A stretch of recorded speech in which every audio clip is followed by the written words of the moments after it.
Bonsoir à tous et bienvenue dans cette édition du journal. Relever le défi de la transformation du cajou dans tous les pays producteurs africains, plusieurs acteurs réfléchissent sur le sujet. C'est à travers la deuxième session du Conseil international consultatif du cajou qui se tient à Cotonou. En matière d'art de la scène, le Bénin a de nombreuses potentialités. Malheureusement, les formations, écoles et instituts adéquats font défaut. Les artistes béninois font avec les moyens du bord. Et puis, DVV fait son entrée dans le rang des artistes musiciens béninois. Jésus Degbe, c'est le titre de son premier album qui a été présenté au public.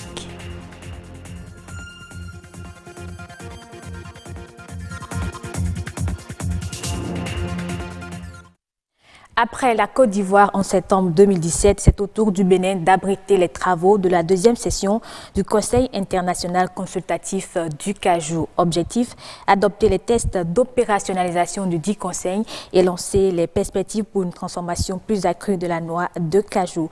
Plusieurs pays producteurs africains ont répondu. Présent reportage. En 2014, le Bénin a produit environ 95 000 tonnes de noix de cajou. En 2015, la production est passée à 124 000 tonnes et ne cesse de s'accroître d'année en année. Bel effort dira-t-on, mais la transformation laisse encore à désirer. La transformation, voilà un défi que le Bénin partage en commun avec 7 autres pays producteurs africains réunis au sein du Conseil international consultatif du cajou. Ensemble, ces pays ont sonné qu'il est temps de passer aux choses sérieuses. La filière cajou est une filière jeune, mais c'est une filière prometteuse pour la plupart de nos pays. Et les autorités de nos pays ont bien compris l'importance de cette filière pour leur économie et pour le développement, j'allais dire, endogène des populations. Mais d'abord et avant tout, il faut que les pays membres du Conseil se mettent d'accord sur des points importants. C'est un conseil qui est en train d'être mis en place et donc il va falloir porter des amendements par rapport aux documents qui vont régir le fonctionnement de ce conseil-là. Ces documents sont entre autres relatifs au règlement intérieur, au plan d'action minimum, à l'organigramme et au budget. Mais s'il y a un point sur lequel tous les acteurs sont unanimes, c'est bien la création de richesses que peut induire la transformation de la noix de cajou. Aujourd'hui, il n'est plus à démontrer l'importance du cajou pour nos pays africains en termes de pourvoyeurs d'emplois, puisque cette filière est une filière pourvoyeuse d'emplois. Et vous n'êtes pas sans savoir que tous les pays de la région souffrent du chômage. Les jeunes sont là en quête d'emploi et donc c'est une opportunité pour les pays de la région d'abord dans un premier temps de résorber le chômage et de l'autre côté maintenant de pouvoir transformer une certaine quantité, mais d'abord d'harmoniser le fonctionnement au niveau de la région pour que nous puissions tous nous soutenir à travers ce produit qui est très important pour nous. Le vrai défi de la filière pour nous, pays africains, là je parle que des pays africains producteurs, c'est d'arriver à la transformation de façon à capter donc la valeur ajoutée, de façon à créer des emplois, de façon donc à avoir le maximum de profits liés donc à cette spéculation. Au niveau de la transformation du cajou, le personnel des industries est à 80% composé de femmes. Une raison suffisante qui incite les participants à soutenir qu'il n'est plus question d'exporter la noix de cajou brute, de créer de l'emploi dans les autres pays au détriment de la main-d'œuvre locale. Le Bénin dispose de grandes potentialités en matière d'art de la scène. Des potentialités qui ne seront valorisées qu'à force de travail et de formation. Mais le manque d'écoles et d'instituts de formation dans le domaine se dresse toujours comme un obstacle. Anthony Alaka, Marcel Arrossi. Les arts du spectacle vivant regroupent un grand nombre de disciplines qui exigent la représentation devant un public. Sous d'autres cieux, il existe des instituts de formation en la matière. Mais au Bénin, il n'y en a presque pas.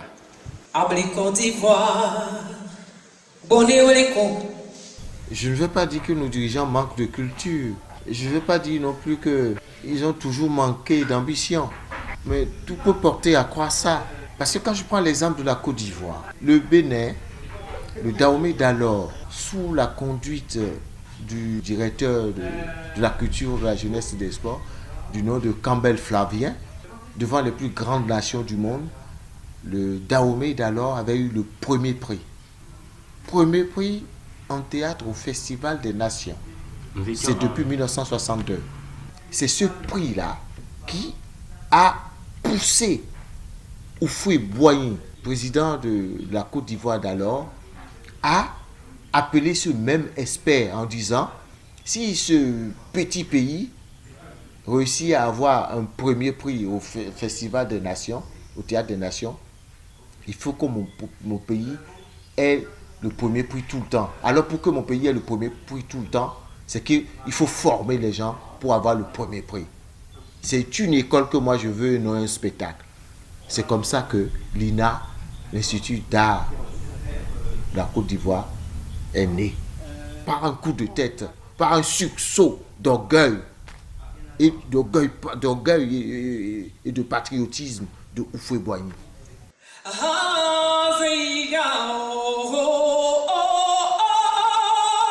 Le Bénin dispose d'artistes talentueux, très applaudis sur scène, bien qu'étant des autodidactes. Néanmoins, les professionnels conseillent le passage par une école de formation. La pratique est la mère de la connaissance. Je crois que c'est vrai. Et c'est en travaillant comme ça en France que j'ai compris une chose fondamentale. J'ai compris que apprendre d'un métier, c'est encore autre chose. J'avais du talent, mais le talent seul ne suffit pas. L'expérience qu'on peut acquérir dans une troupe qui fonctionne pendant 10 ans, je vous assure, dans une école dynamique, avec un programme de formation conséquent, en 3 ans, on peut acquérir l'expérience qu'on a dans une troupe fonctionnelle pendant 10 ans. Artistes ou techniciens, ces métiers de passion se méritent et seuls les plus talentueux émergent. Le cercle des artistes de la musique béninoise traditionnelle s'élargit. Cette fois, c'est DVV qui s'ouvre au grand public avec un premier album intitulé Djezou Degbe. Le lancement a eu lieu sous l'œil admiratif de ses fans. Simon Vignon, Patrick Adjagbojou.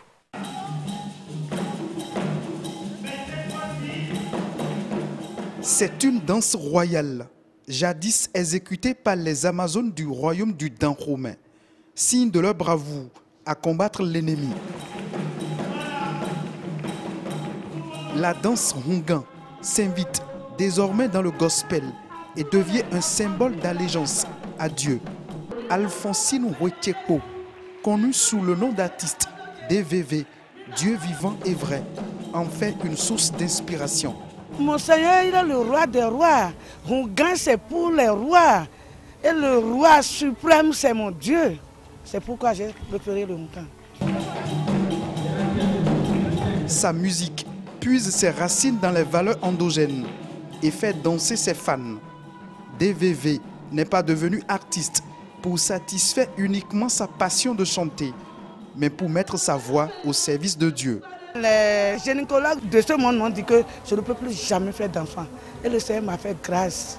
Il m'a donné les grossesses. Et après cela, je suis allé témoigner. Il a envoyé des chansons.